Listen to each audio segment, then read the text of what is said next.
Nakatulala ang babaeng si Iris dahil napanaginipan niya ang kanyang anak na namatay. Kumuha ng kutsilyo sa drawer si Iris, parang nagbabalak siyang kitilin ang sarili. Umalis ng bahay si Iris para pumunta sa park para doon gawin. Agad na nga nakapunta si Iris sa park at bumaba siya sa kanyang kotse. Dito na-miss ni Iris ang kanyang anak na nasa litrato na lang at winasiwas niya ang litrato ng anak niya. Gumawa ng marka si Iris para mas lalo niya pang matandaan. Pumwesto si Iris sa pinakamaatas para gawin ang gusto niya. Nag-iisip pa si Iris kung kaya niya ba gawin ito. Napapisil ng dalawang kamao si Iris dahil sa kaba niya. Humakbang kunti si Iris patungo sa mataas na bangin. Kinakabahan si Iris sa gagawin niyang pagtalon sa bangin at sinilip pa niya unti-unti kung gaano kataas ang bangin na tatalunan niya. Agad pinigilan ni Richard si Iris sa kanyang gagawin. Kinausap ni Richard si Iris kung bakit niya gagawin ito. Sinundan ni Iris si Richard dahil hindi niya tinuloy ang pagpapakamatay niya at nagkausap sila kung bakit hindi tinuloy ni Iris ang balak niya at biglang kinuryente ni Richard si Iris at nahimatay. Nagising si Iris na nakatali na ang kanyang dalawang kamay at inaalis niya ang tali para makatakas siya kay Richard. Sinasabihan si Iris ni Richard na hindi ka na makakauwi sa kanyang asawa. Kinukuha niya ang kutsilyo para putulin ang tali at biglang niyang sinaksak si Richard pero nakaiwas ang killer at sinasapak ni Iris ang killer at bigla silang bumangga sa puno. Nagising si Iris sa sakit dulot ng pagbangga nila sa puno at si Richard naman ay napapunas sa kanyang noo at dito natatakas si Iris. Nakita siya ni Richard at sinambunutan. Pero lumaban si Iris at sinasakal si Richard ng mahigpit para makatakas na si Iris kay Richard. Bumangon si Richard agad, sinipa ni Iris si Richard. Tumalsik palabas si Richard at tumumba. At nakababa din ng kotse si Iris at hiningal dahil sa nangyari sa laban nila. Tumayo si Iris para putulin ang tali sa paa niya. Kinuha ni Iris ang pulang laruan at tinago sa bulsa. Tinutukan ni Iris si Richard ng kutsilyo at wag daw siyang lumapit. Sinabihan si Iris ni Richard na bitawan na ang hawak ni Iris at pag-usapan nila ang kanilang problema at nilabasan ni Richard si Iris ng injection na nasaksak na ito sa hita niya.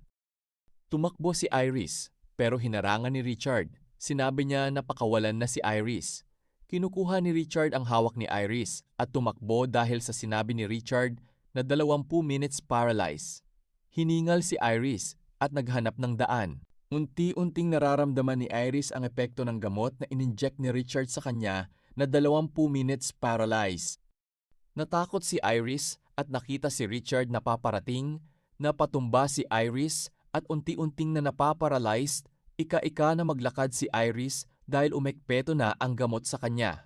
Nagtago sa putol na puno si Iris at nakita si Richard. Tiniis ni Iris ang mga kagat sa kanya ng mga langgam para hindi siya makita. Dito, hinabol siya ni Richard at napatalon siya sa ilog upang hindi mahuli. Napadpad si Iris sa damuhan dahil paralyzed na siya gawa ng epekto ng gamot. Nakita ng matanda si Iris na walang malay kaya tutulungan siya nito. Nilagay sa trolley si Iris para gamutin sa loob ng bahay ng matanda. Kumatok si Richard at kinausap ang matanda kung may napansin siyang babae. Pumasok sa bahay ng matanda si Richard para hanapin si Iris sa loob.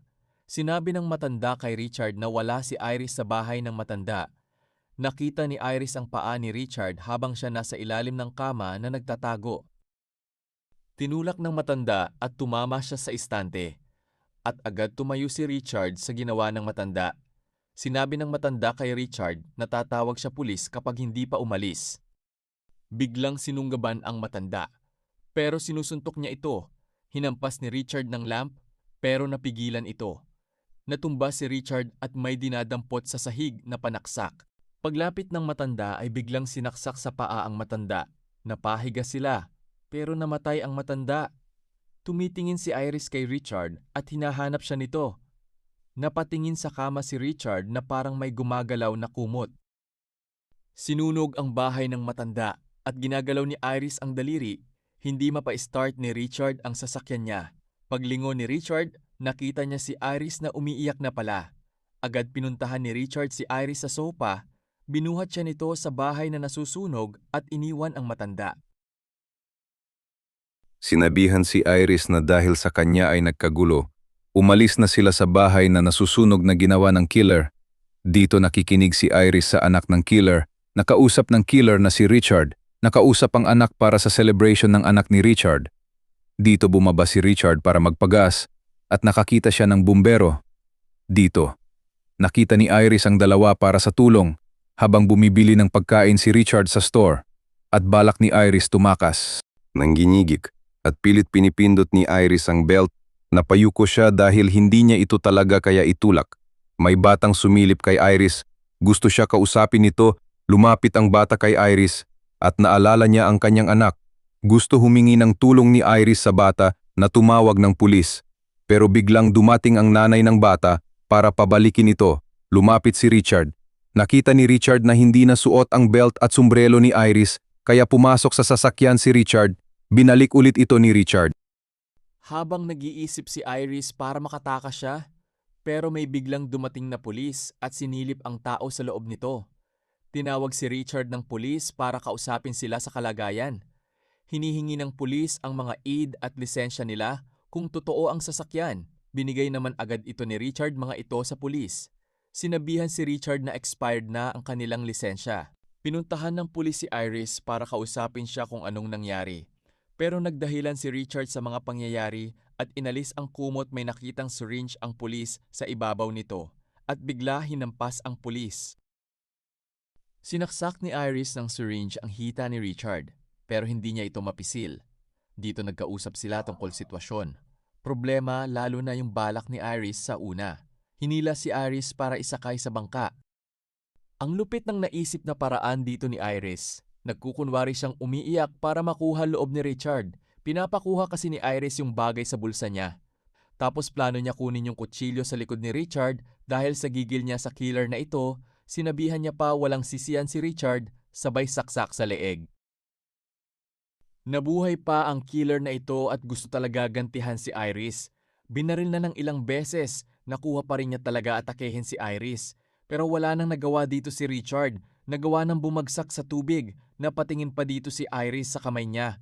At tinignan niya pa dito si Richard.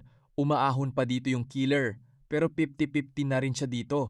Nilapitan pa ni Iris yung killer para siguraduhin patay na si Richard. Pero humihingi pa ng tulong.